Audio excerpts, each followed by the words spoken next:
Hello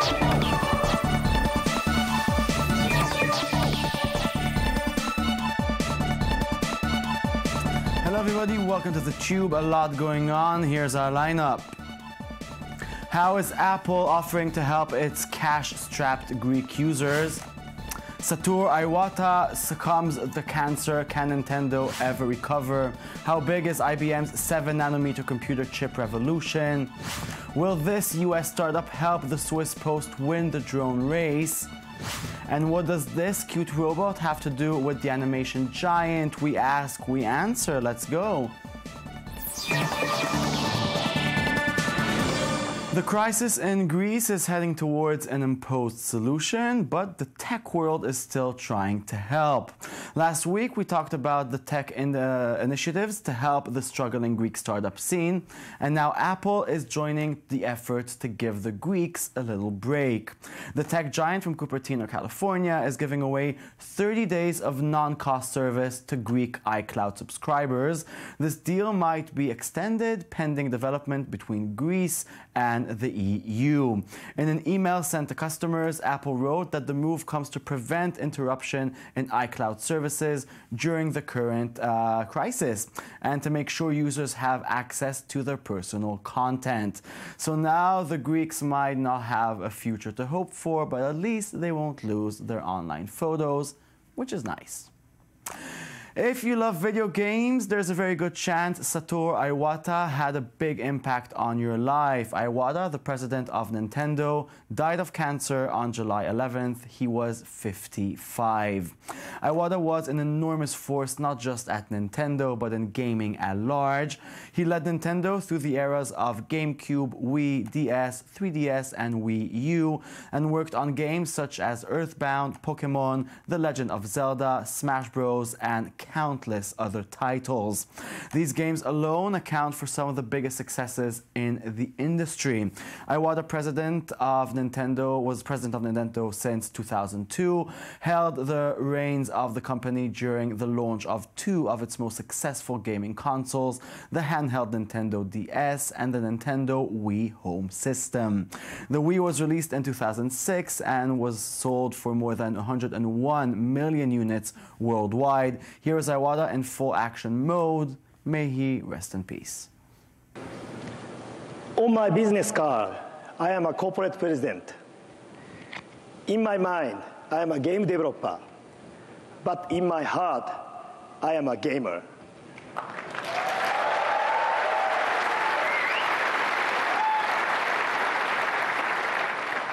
Today, I'd like to speak to you from my heart about our jobs and about our industry.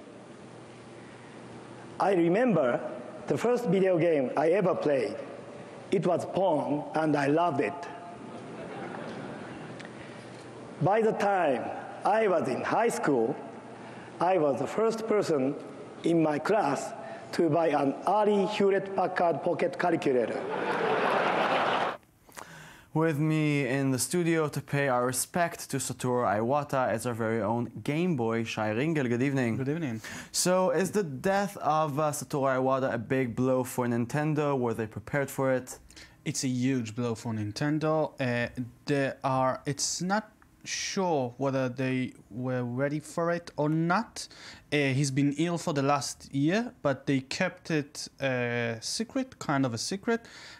But he was first and foremost a symbol for Nintendo and for the gamers who really liked Iwata and liked what he represented to them, which is I'm not really like a big corporate CEO. I'm a gamer in heart, just like he said, and everything he did was to show exactly how much gamer he was, how much he loved games, and how much this was the most important thing to him, unlike Sony and Microsoft, who are also doing other stuff, not just games. Was the public aware of his illness, or did it come as a surprise? It came probably as a surprise for a lot of people. It was known that he was ill, but it wasn't known that it's that serious. And his passing was a big surprise. And for Nintendo, it was a big surprise. He wasn't available to come to the big presentations of Nintendo for the last year because he was very sick. And the last time we saw him was at E3 as a puppet. They did like a very nice presentation before the presentation where he was this puppet. But it's still a big surprise for a lot of people. So let's talk about the Nintendo he left. I mean, he created the very successful Wii, but eventually it didn't really help Nintendo to overcome Sony and Microsoft. Where did he go wrong? He never wanted to go and be bigger than Sony and Microsoft. He always he led Nintendo to be that company that wants to bring the old-fashioned games to the consoles at home, and he did exactly that. And that was his big power when the Wii came out, which was a big revolution just for, you know, casual gamers who just picked up the Wii fantastic remote and started playing Wii Sport and that tennis, that famous tennis. So that was a big revelation for Nintendo, but then it went off, and the industry was won by two big companies who not only wanted to promote games and manufacture games, they also wanted to beat each other in the hardware competition. And this is where Nintendo fell off. They fell off because they didn't have the right the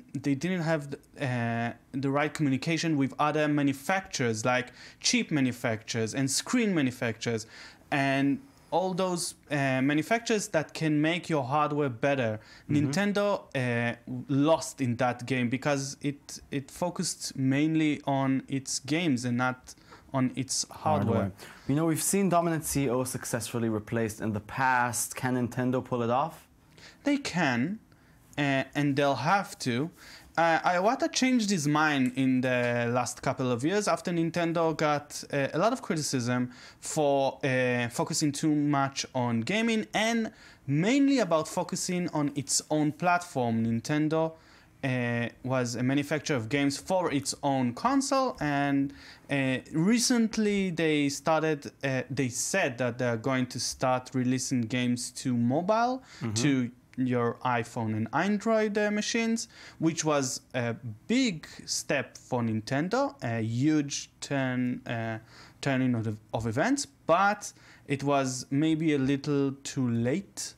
And it felt like it was pushed on Iwata. He didn't want to do that. He wanted to stay in the areas that he knows and loves best, which is gaming. Yeah. Okay, so let's shortly talk about their future. What's in hold now? What can we imagine? It really depends on the CEO that they'll bring. They're probably going to bring a CEO that is much less Japanese focused than Iwata.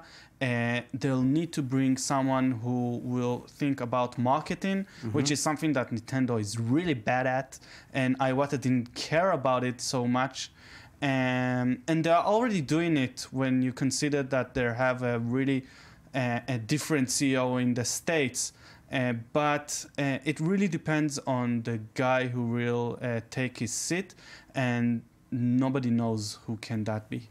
Okay, Shai, thank you very much. Thank you. Let's move on.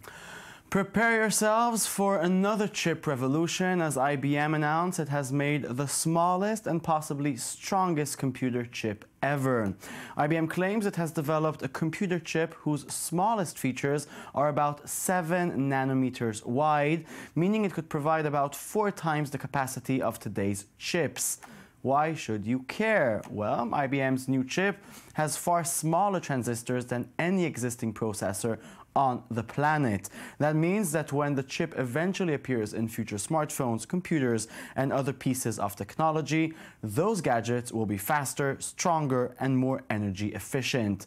What does 7 nanometer mean? Well, to put things into perspective, a single strand of DNA has a diameter of 2.5 nanometers. So that's very, very, very small indeed. Here's IBM talking about making the world a better place, 1 nanometer at a time. All of the problems of the world could be settled easily if men were only willing to think.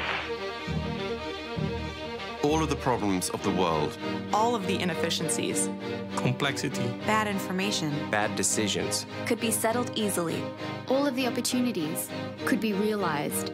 If we were only willing to see patterns in data that we could never see before. Put analytics in our hands. Reinvent businesses in the cloud. Fight cybercrime with math. Design a machine that thinks like we do. If we were only willing To use data. And science. And curiosity. to track epidemics. Clear traffic. Clear the air. Predict breakdowns. Blockbusters. Injuries. Blackouts. So that everybody And everything becomes smarter every day.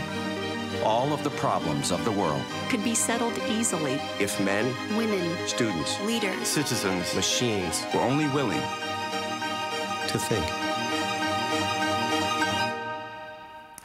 Amazon may have been teasing the idea of drone-based package delivery for the past year or two, but it could be Switzerland's postal service that releases aerial package deliveries first. Working with the California-based drone delivery company Matternet, Swiss Post has begun to test how drone-based deliveries could work. They are hoping to deliver packages to remote destinations, offer premium price express deliveries, and even provide disaster relief. The press release also states that drone tests are for people living in isolated areas who need regular medicine deliveries.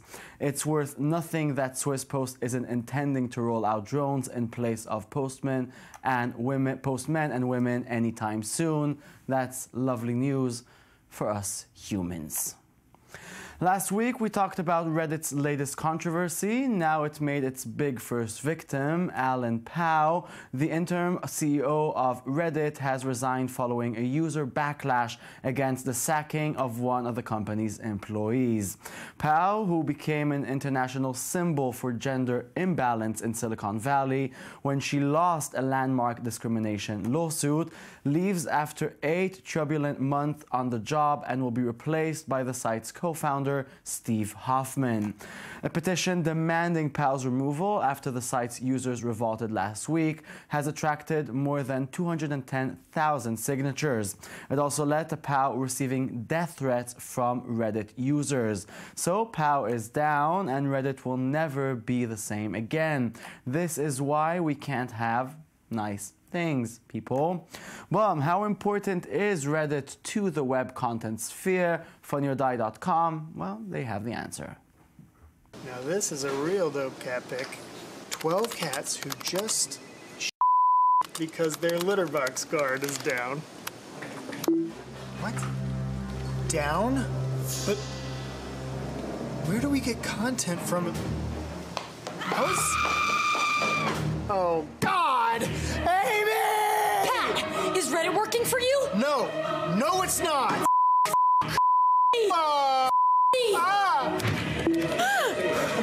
OMG, I am freaking out. No!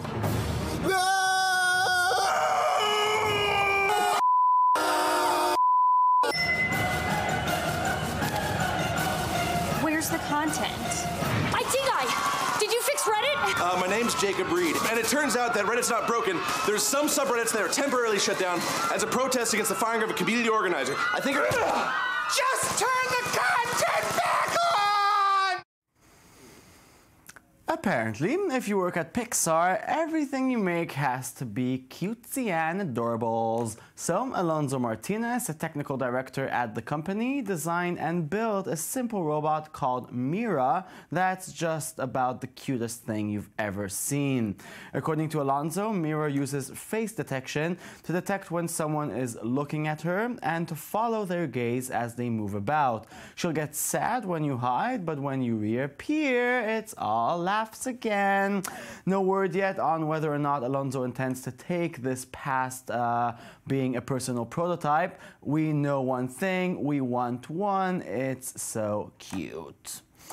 The latest edition of super viral YouTube series How It Should Have Ended shows why Jurassic World is not only one of the biggest grossing movies in the world, but also one of the stupidest movies of all time. It's funny stuff.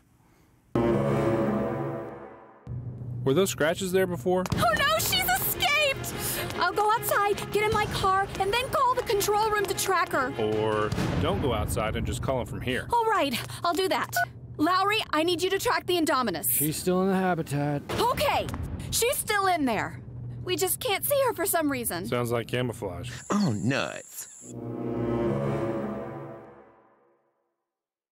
She's still in the paddock! Look, go through the small door. She can't fit through.